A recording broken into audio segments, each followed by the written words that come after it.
Let me, Mr. Speaker, start from the bottom up. So I'll start by answering Mheshimiwa Wandai. And Mr. Speaker, when in my opening remarks, there is an issue that and raised on sub judice, and I will do my best to answer so that I do not touch on the issues that are before court for determination. Mr. Speaker, I don't know whether this document is with you,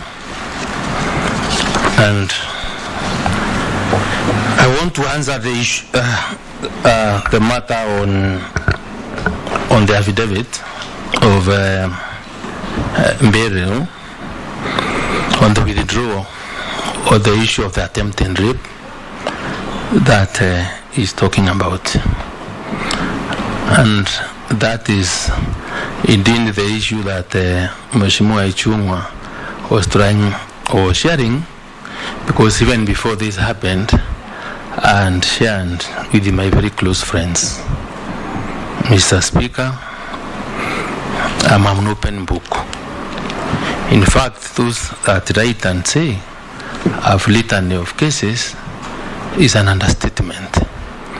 As I sit here, I have 35 cases in court as I am sitting here. 35. And these 35 for civil nature or criminal nature? They are civil, Mr. Speaker. I have no criminal case in any court in this country. And I'm saying the only criminal case that I had in court is a case between the Republic and I, where the complainant was buried. And it's, I think, since everybody knows the kind of band relationship that I had with the NDCI, and my political persuasion that, or the political position I've taken in the last general election, or since the handshake, Mr. Speaker, I was the complainant. I was the complainant in this case because this was a case of abduction, Mr. Speaker, and it's a case where people wanted to extort money from me, and I will share the affidavit by burial herself, where she's saying that she has reconciled her conscience and she has reflected on the facts and the circumstances relating to this complaint, and she has decided on her own volition to withdraw. Mr. Speaker, the DCI himself decided that Mithika must be turned into a victim. It is just last week when the DCI officers came to my office and even brought me the cash bill and the money that they had recovered from the abductors, because immediately I was abducted and I was released after giving 200,000 shillings and they were asking for 1 million shillings. I reported the matter at Nanyuki DCI offices. The record is there, Mr. Speaker. And I remember I was with you. I don't know whether I shared, Mr. Speaker, when we were there in Diani, Mr. Speaker, when we were the Senate committee in Diani in last year, but one where I was asking whether I would get permission to go to Nanyuki to record a statement to this effect, so that these abductors would have been taken to court. I missed the Diani meeting. 2 years ago, Mr. Speaker, the Committee on National Security, we had a meeting in Diani. That is the time. The committee with you, but yes. I was not in Diani. Yeah? I was a member of the committee with you, I agree, but I was not in Diani. Yeah, that's where we were. I'm saying the time we were in Diani as a committee. Yes, okay. I was sharing it with the committee, with our chairman. Yes. So this is the time when I was required in Nanyuki to do a statement for them to appear before court. Because I was traumatized, immediately they were arrested. And since I didn't make, it is the DCI himself who ordered the file be transferred from Nanyuki to Nairobi, instructed the DCI then Mr. Muridi.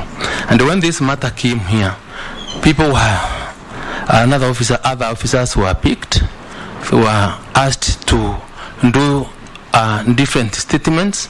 My statements were torn, and they fixed me, framed me as a victim, and that's how I ended up in court. This affidavit from Mbero and Oduor, when she decided to withdraw, has given a condition, and because he was cross-examined by the magistrate, and I've put the ruling from the magistrate here, Mr. Speaker, and which I will be willing to share, that her condition was that the person I was required to withdraw the extortion complaint I had launched against her and the friends at the Nanyuki. That is what happened, Mr. Speaker. I was framed. The idea was to embarrass me, to demean me. Making reference to the affidavit, just who is the deponent of that affidavit? He is a complainant, Mbero Onduor. Beryl? Mbero Onduor. Oduor. Yes. Beryl Oduor. Yes, it's called Mbero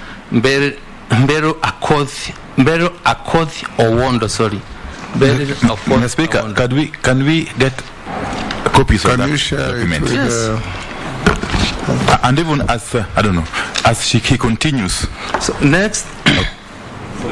Yes. Yeah, as he continues, maybe to just clarify clearly where the charges have been dropped within the meaning of Article 157, sub-article I think 8, or there's simply an application to withdraw or to have them dropped. Mr. Speaker, the application to withdraw this matter was done by the complainant herself. So an affidavit, and as you know, or you are aware, that the DPP must agree to the withdrawal, sent a letter to the DPP, attached an affidavit to the DPP, and the DPP went to court to seek concurrence from the court on whether the matter should be withdrawn or not. That happened, and Akoth Mbero testified before a magistrate. She was cross-examined, and the magistrate and nothing else other than to assent to a request to withdraw the matter. The ruling from the magistrate is attached to the affidavit of Mbero and Dora. I did not initiate. The only thing that was of a requirement from them was that I was required to withdraw the extortion complaint that I found with the DCI in Nanyuki. That's how the matter was withdrawn. It was not the DPP who decided to do it, but it was moved by the complainant to withdraw the matter. And did you withdraw also your complaint then? To date, on extortion? To date, Mr. Chairman, I have not. I have not withdrawn, but I can also tell this committee, I have fought so many cases and I don't think I have the energy.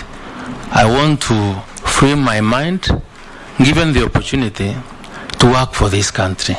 I must also let it go. I must forget the pain, the persecution that I've gone through, and I have left to the conscience of all my persecutors and gone to deal with them, because there are many, as I will continue trying to explain, Mr. Speaker.